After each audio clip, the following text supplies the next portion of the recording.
Yeah. Sorry, Sorry, I lost you. did my net go or your internet went away? I couldn't tell actually. I kept hitting mine also, so I don't know. Could be me. Anyway, I think we'll start all over again All right. and hope keep our fingers crossed.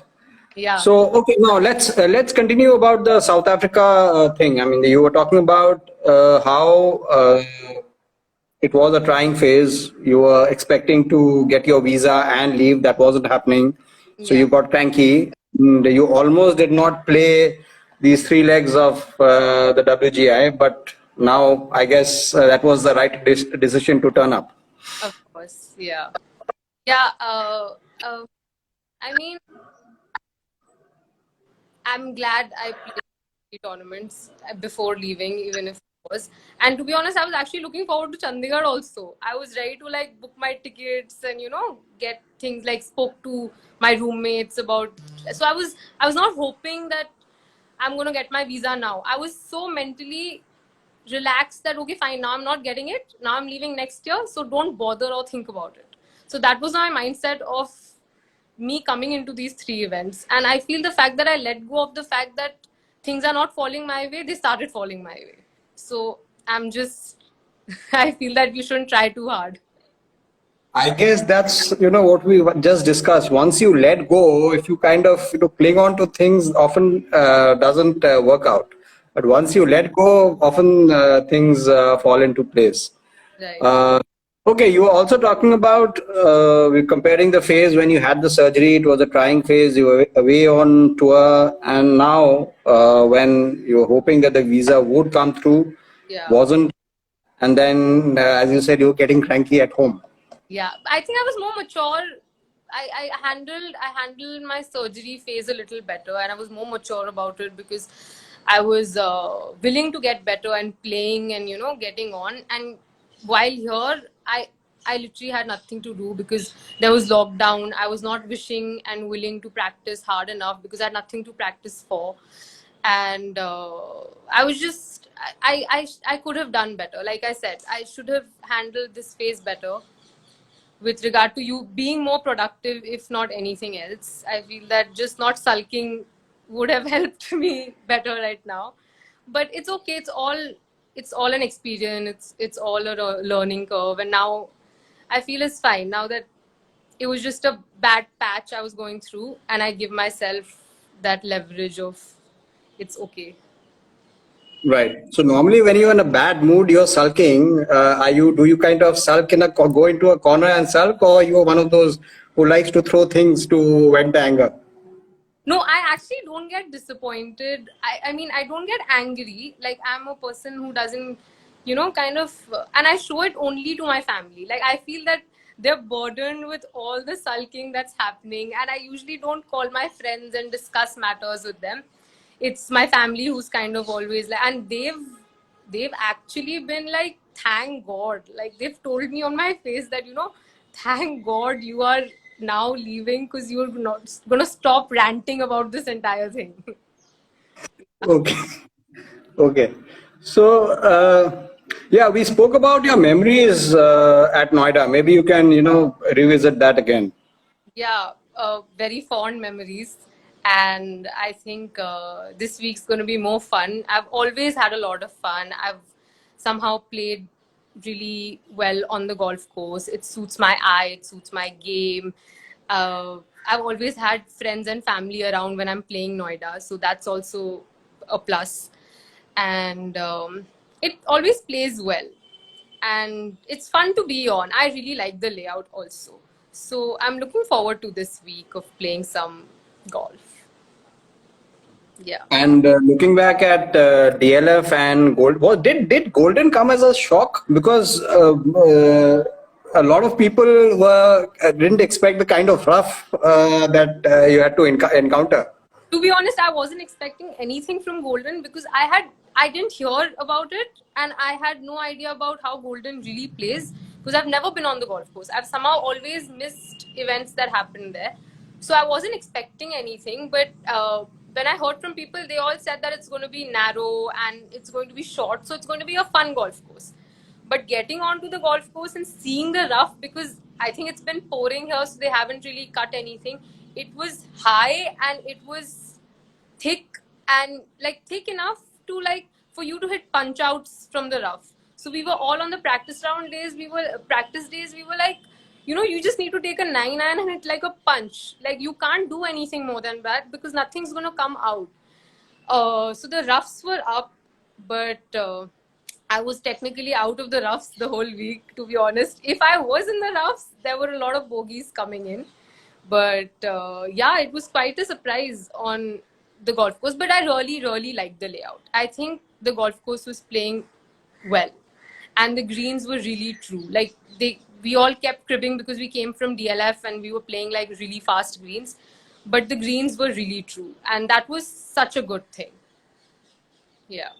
There's something about that place, with the Aravalis and the background. There's something about the place that, that grows on you slowly. I mean, that happened to me the first time I went there to cover a tournament. It Yeah. kind of, it stays with you. The memories of that week that kind of stay with you for a long time. Yeah, true. And in fact, I had a lot of fun because I had friends having lunch. We were hanging out. We were going for lunches, and I was staying in a hotel. So we were all kind of chilling, and it was kind of like a mini tour in itself. I feel so. It was a very fun week altogether, apart from just golfing. Yeah. So you head out next week. So how much of it is going to be theory and how much is practical? Actually, there is a lot of practical that I've missed out on since a year and a half. So I did a lot of online studies, like just the theory part of it. So I think with regard to just theory, I have coped enough with the class, but I still have to give exams, the theory exams. So I probably will have to go there and in a month's time give an exam. But a lot of practical work is left, which is kind of probably going to be through next year also. So I'm actually looking forward to what practical work is going to be there, and it's going to be tough 1.5 years because I have to cramp some of the stuff that I've missed. Yeah. So you finish middle of 2023. I actually finished 22 end with the degree, but Okay. if the practical work doesn't fit in the span, because that's what they did for the 2020 people who have done online, because they didn't have and we have certain number of hours of practical work that you have to finish every year. So, and if you don't, you probably carry it forward. But because nobody did 2020 practical work, they're wanting to push it a couple of months into 23. So that's how it would be. So I'm not sure, but the degree does get over on 22 December. Okay. Yeah. So do you feel that you are again going to be in a dilemma after you get your degree, whether to chart a new course or get back to playing the tour? I am actually not thinking about it right now, but I definitely do look forward to playing at least uh, 2 years of Sunshine Tour, the coming year and the year after. So I'm looking forward to that, and I've also been wanting to go for the European Tour qualifiers, which would probably be in a very tight spot if I go this year, because I'm still looking at how the degree comes along, because I'll have too many things on my plate right now. So if not this year, then next year end for sure. But I till the time I'm doing the degree, I definitely want to be playing full golf, like, and the degree does allow it, so it's a good thing. Yeah. So, as far as playing goes, do you have to clock a certain number of hours on the golf course every week? Yeah, you do. You do actually. I am not sure about how many hours of golf you need to be playing, but they have really good competitions. So every week they have Friday competitions, and they have these one tournament a month for 4 days. The 4 day event that they have per month. Plus, the children do go and play in Joburg and any other place wherever their tournaments being held. So they're very encouraging towards any tournament that you play. So I feel that if Sunshine Tour happens and I'm out for say 2 months, 3 months playing the tour, they'd totally be okay with it. They're very supportive, in fact. Great, great. Yeah. So getting back to your golf, do you think all the aspects are ticked, or any particular department you feel needs to be worked on? I feel everything needs to be worked out. Like everything, little bit, to be honest.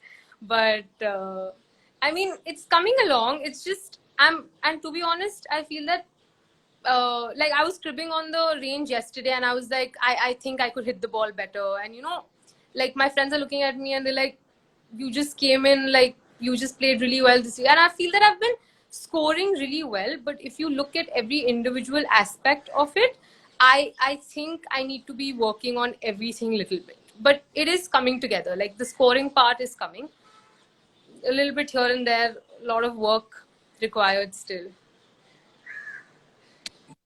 So anyway, I mean, you will be teeing off at a venue where you have fond memories, Yeah. and two back-to-back strong weeks. You never know, something extra special might be lying in wait. I'm so glad you're pinning it. I hope so too. Right, Siddhi, all the very best, Thank and take care, and we'll be in touch very soon. And who knows, maybe we can have a chat on Friday. Definitely, definitely. Would look forward to that. Okay. All the best. Thank you so much. Bye bye. Thank you. Thank you. Bye bye. Bye.